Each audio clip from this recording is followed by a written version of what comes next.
પણ સભ્ય સમાજની વ્યક્તિનું હૃદય દ્રવી ઉઠે, માથું શરમથી ઝૂકી જાય.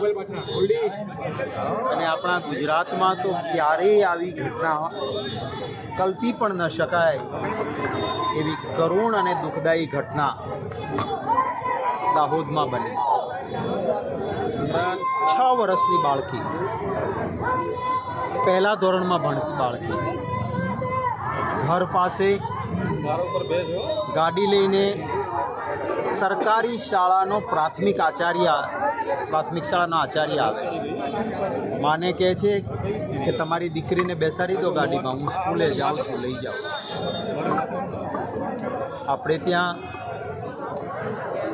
ગુરુનું સ્થાન એ ઈશ્વર કરતાં પણ આપણે મોટું આંકીએ છીએ. આપણે ત્યાં એવું કહેવાય છે કે ગુરુ ગોવિંદ દોનો ખડિયો સાથ, કિસકો પહેલે લાગુ પાય, બલિહારી ગુરુ આપકી ગોવિંદ ભયો આજ. એટલે ઈશ્વર કરતાં પણ પ્રથમ સ્થાન આપતા હોઈએ વિશ્વાસે દીકરીને, 6 વર્ષની બાળકીને ગાડીમાં બેસાડે છે. આ રાક્ષસી માણસ દીકરી ઉપર બળાત્કારની કોશિશ કરે છે. દીકરી રડવા લાગે છે અને 6 વર્ષની બાળકી જ્યારે બૂમાબૂમને ચીસાચીસ કરે છે ત્યારે ગળું દબાવીને એ દીકરીને મારી નાખવામાં આવે છે. એક ગુનાહિત માણસ રાક્ષસી કૃત્ય તો જુઓ. દીકરી મરેલી છે એ ગાડીમાં, એને સાંજ સુધી ગાડીમાં રાખી મૂકે છે. શાળા છૂટે, છોકરાઓ જાય પછી દીકરીની લાશ કાઢીને દિવાલ પાસે ગોઠવે. દફતર એનું ક્લાસરૂમની બહાર મૂકે. પોતે ગાડી લઈને ગોધરા જાય, ગાડી આખી વોશ કરીને આવે કે જેથી પકડાય તો તકલીફ ના પડે. ગુનાહિત માનસિકતા જુઓ. અને પોતાની જાતને સમાજ સુધારક ગણાવે. એના ફેસબુક ઉપર RSSના કેમ્પમાં ટ્રેનિંગ લીધી છે, RSSનો પ્રચારક છું, ભારતીય જનતા પાર્ટીની વિચારધારાના માટે મતો માંગવા નીકળતો માણસ. આ છે સાચું ચાલ ચલન અને ચરિત્ર ભારતીય જનતા પાર્ટીની વિચારધારા. એક ટ્વીટ, મને દુઃખ એ વાતનું કે ગુજરાતના છે આપણા વડાપ્રધાન શ્રી છે, એક ટ્વીટ કરવાની જરૂર હતી. ગુજરાતના મુખ્યમંત્રી શ્રી પશ્ચિમ બંગાળની ઘટના વખતે વિવિધ ભાષામાં, જે ભાષાઓ ઉપર ભૂપેન્દ્રભાઈનો કંટ્રોલ નથી એવી ભાષાઓમાં પણ ટ્વીટ કરી શકતા હોય તો અહીંયા કેમ નહીં? એટલા માટે કે ભાજપની વિચારધારા છે.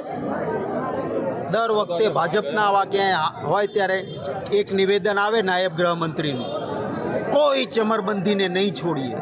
અને પછી જોયું છે આપણે કે ભાજપવાળાને કોઈ તકલીફ પડતી નથી. આ ગુનાહિત માનસિકતા સામે એક જવાબદાર રચનાત્મક વિરોધ પક્ષ તરીકે અમે પદયાત્રા કરીને અમારો વિરોધ દર્શાવીએ છીએ. પોસ્કોની અને 302 મર્ડરની કલમો લાગે, તાત્કાલિક કેસ ચાલે, ફાંસીની સજા. આવા રાક્ષસ માટે કોઈ દયા ન હોય છે અને એટલા માટે ફાંસીની સજા થાય. વડાપ્રધાન શ્રી અને ગુજરાતના આપણા મુખ્યમંત્રી શ્રી મૌન છે એ અકળાવે છે સૌને ગુજરાતી. ક્યાંક બીજા રાજ્યોમાં જ્યાં ભાજપ સિવાયની સરકાર હોય ક્યાંય પણ ઘટના બને ખરાબ છે, ક્યાંય પણ ગુનેગાર હોય તો કડક હાથે કામ લેવું જોઈએ. ભલે કોઈ પણ સરકાર હોય, કોઈ પણ પક્ષ સાથે હોય, કોઈ પણ શખ્સ હોય, પણ ત્યાં થાય ત્યારે ચારે બાજુ કેન્ડલ યાત્રાઓ, ચારે બાજુ ભાજપ આખું રોડ પર ઉતરી પડે. તો આ 6 વર્ષની દીકરી બક્ષીપંચની દીકરી છે. આ શું તમને એની ચિંતા નથી?